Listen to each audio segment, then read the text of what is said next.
ದೀಪಕ್ ಹತ್ಯೆ ಪ್ರಕರಣದಲ್ಲಿ ಭಾಗಿಯಾಗಿರುವ ಆರೋಪಿಗಳು ಕ್ರಿಮಿನಲ್ ಹಿನ್ನೆಲೆಯುಳ್ಳವರು ಹೀಗೆಂದು ಎಡಿಜಿಪಿ ಕಮಲ್ ಪಂಥ್ ಹೇಳಿದ್ದಾರೆ. ಈ ಕುರಿತು ಮಂಗಳೂರಿನಲ್ಲಿ ಮಾಧ್ಯಮಗೋಷ್ಠಿಯಲ್ಲಿ ಮಾತನಾಡಿದ ಅವರು, ಈಗಾಗಲೇ 3 ಆರೋಪಿಗಳನ್ನು ಬಂಧಿಸಲಾಗಿದೆ. ಘಟನೆ ವಾಸ್ತವ ವಿಷಯವನ್ನ ಅರಿಯುವ ಪ್ರಯತ್ನ ಮುಂದುವರೆದಿದೆ ಎಂದು ತಿಳಿಸಿದರು. ಪೊಲೀಸರ ಮಿಂಚಿನ ಕಾರ್ಯಾಚರಣೆಗೆ ಪ್ರಶಂಸೆ ವ್ಯಕ್ತಪಡಿಸಿದ ಅವರು 4 ಪೊಲೀಸರಿಗೆ ತಲಾ 20,000 ರೂಪಾಯಿ ಬಹುಮಾನ ನೀಡಿದರು.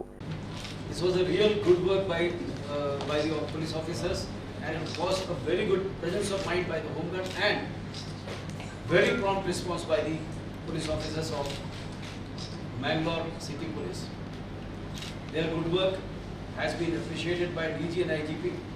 She has sanctioned a reward of 1,20,000 to all the 6 officers, and we also recognize the good work of the Home Guard, who has given the initial information, details of the each and every possibility, and we will ensure that we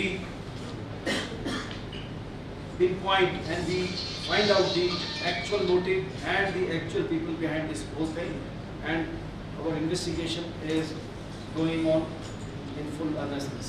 ಈ ವೇಳೆ ನಗರ police commissioner TR Suresh, ಜಿಲ್ಲಾ SP Sudhir Kumar Reddy, ಹಿರಿಯ ಅಧಿಕಾರಿ ಚಂದ್ರಶೇಖರ್ ಸೇರಿದಂತೆ ಮತ್ತಿತರರು ಉಪಸ್ಥಿತರಿದ್ದರು.